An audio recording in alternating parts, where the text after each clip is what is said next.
ഭയപ്പെടേണ്ട, ഇനി ഭയപ്പെടേണ്ട, ഇമ്മാനുവേൽ നിന്റെ കൂടെയുണ്ട്. ഗുഡ് മോർണിംഗ് പ്രിയപ്പെട്ടവരെ. നമ്മളെപ്പോലെ തന്നെ ഒരു ചെറുപ്പക്കാരൻ ഇപ്രകാരം ദൈവത്തോട് പറഞ്ഞു. പലപ്പോഴും ഞാൻ ദൈവത്തോട് പരിഭവം പറയാറുണ്ട്. കർത്താവേ, നീ എവിടെയാ? ഞാൻ പ്രാർത്ഥിക്കുന്നുണ്ട്, ഉപവാസം പലപ്പോഴും ചെയ്യുന്നുണ്ട്, ആരും അറിയാതെ പോലും നന്മകളൊക്കെ ചെയ്യുന്നുണ്ട്. പക്ഷെ ഞാൻ പ്രാർത്ഥിക്കുന്നതൊന്നും പ്രാർത്ഥിക്കുന്നത് പോലെ ഒന്നും നടക്കാറില്ല. അല്ല കർത്താവേ, ഒരു ഡൗട്ട് ചോദിക്കട്ടെ. ഞാൻ ഇതൊക്കെ ചെയ്യുന്നത് നീ കാണുന്നുണ്ടോ എന്ന് എനിക്കും കൂടി തോന്നണ്ടേ? നിന്റെ ഭാഗത്ത് നിന്ന് ഒരു റെസ്പോൺസും ഇല്ലാതെ ഇങ്ങനെ നീ ഇരിക്കുന്നത് ബോറാണ് കേട്ടോ. ശുദ്ധമായിട്ടുള്ള ഒരു സംഭാഷണം, നല്ല രീതിയിൽ ചെറുപ്പക്കാരൻ്റെ ഒരു യഥാർത്ഥ പ്രാർത്ഥന. ആ കഥയിൽ ദൈവം ഇങ്ങനെ ഉത്തരം പറഞ്ഞു എന്നാണ് വായിക്കുന്നത്. മോനെ, നീ ഇപ്പൊ ഒരു വിത്ത് പോലെയാണ്. ഞാൻ നിന്നെ മണ്ണിനടിയിലെ വിത്ത് പോലെ, കർഷകൻ നടുന്നത് പോലെ നട്ടുവെച്ചിരിക്കുക. നിനക്ക് മുളച്ചു വരാനുള്ള എല്ലാ സാഹചര്യങ്ങളും ഞാൻ ഒരുക്കുക. ഇത് നിന്നെ നശിപ്പിക്കാനല്ല, മുളയ്ക്കാൻ പാകമാക്കുന്ന ഘട്ടത്തിലാണ്. കൊളോസി ലേഖനം 3-ാം അധ്യായത്തിന്റെ 3-ാം വാക്യത്തിൽ നമ്മൾ ഇപ്രകാരം വായിക്കുന്നു: നിങ്ങളുടെ ജീവൻ ക്രിസ്തുവിനോടൊപ്പം ദൈവത്തിൽ നിഗൂഢമായി സ്ഥിതി ചെയ്യുന്നു, അല്ലെങ്കിൽ മറഞ്ഞിരിക്കുന്നുവെന്ന്.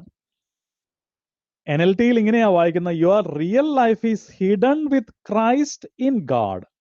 ഹിഡൻ ലൈഫ്, ഒരു മറഞ്ഞിരിക്കുന്ന ജീവിതം.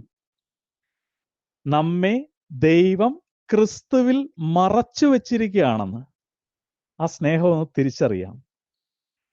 കിളിർത്തു വരാനുള്ള ഒരു വിത്ത് കർഷകൻ മണ്ണിളക്കി മണ്ണിനടിയിൽ മറച്ചു വെക്കും പോലെ നമ്മുടെ യഥാർത്ഥ ജീവനെ ക്രിസ്തുവിൽ ദൈവം മറച്ചു വെച്ചിരിക്കുന്നു എന്ന്.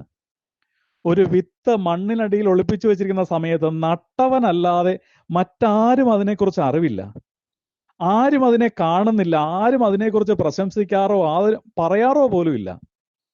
കർഷകൻ മണ്ണിനടിയിലാക്കിയ വിത്തിൽ നിന്ന് ഒരു തൈച്ചെടിയെ രൂപപ്പെടുത്തുന്നത് പോലെ ദൈവം നമ്മെ നിത്യജീവിതത്തിനായി രൂപപ്പെടുത്തുകയാണ്.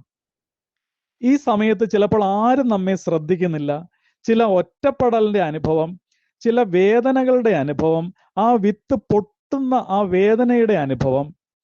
ഒരു നല്ല വാക്കാരും പറയുന്നില്ല, ആരും നമ്മെ ശ്രദ്ധിക്കുന്നില്ല. പക്ഷെ നട്ടവൻ അതിന് വേണ്ടതെല്ലാം നൽകുന്നു. ഈ സമയത്ത് വിത്തിന്റെ വേരുകൾ ആഴത്തിലേക്ക് ഇറങ്ങുന്ന വിശ്വാസം പക്വമാക്കുന്നതാണ്. ഹൃദയം ദൈവത്തോട് അടുത്തു വരുന്നതാണ്. നമ്മെ വിട്ടുപോലെ നട്ടുവെച്ചിരിക്കുന്നത് മറക്കാനല്ല, മുളപ്പിക്കാനാണ്. ക്രിസ്തുവിൽ ഇപ്പം നമ്മൾ മറഞ്ഞിരിക്കുന്നത് ഒരു നാൾ നമ്മൾ മുളയ്ക്കും, പുഷ്പിക്കും, ഫലം തരും, ദൈവ മഹത്വത്തിനായി തീരും. പ്രാർത്ഥിക്കാം. പിതാവേ, ക്രിസ്തുവിൽ ഞാൻ മറയ്ക്കപ്പെട്ടിരിക്കുന്ന എൻ്റെ ഈ ജീവിതകാലത്തും നിന്നിൽ വിശ്വസിച്ച് മുളച്ച് പുറത്തു വരുവാൻ ആഴമുള്ള വേരുകൾ, വിശ്വാസമാകുന്ന വേരുകൾ എനിക്ക് നൽകണമേ.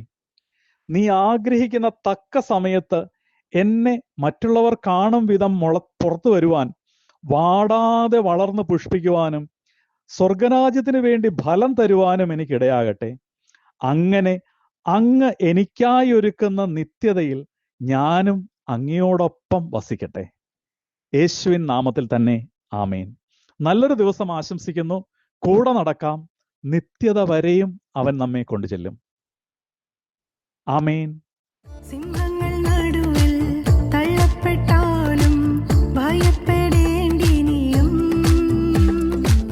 തീച്ചുള നിന്നെ മൂടിയെന്നാലും ഭയപ്പെടേണ്ടിനിയും. സിംഹങ്ങൾ നടുവിൽ തള്ളപ്പെട്ടാലും ഭയപ്പെടേണ്ടിനിയും,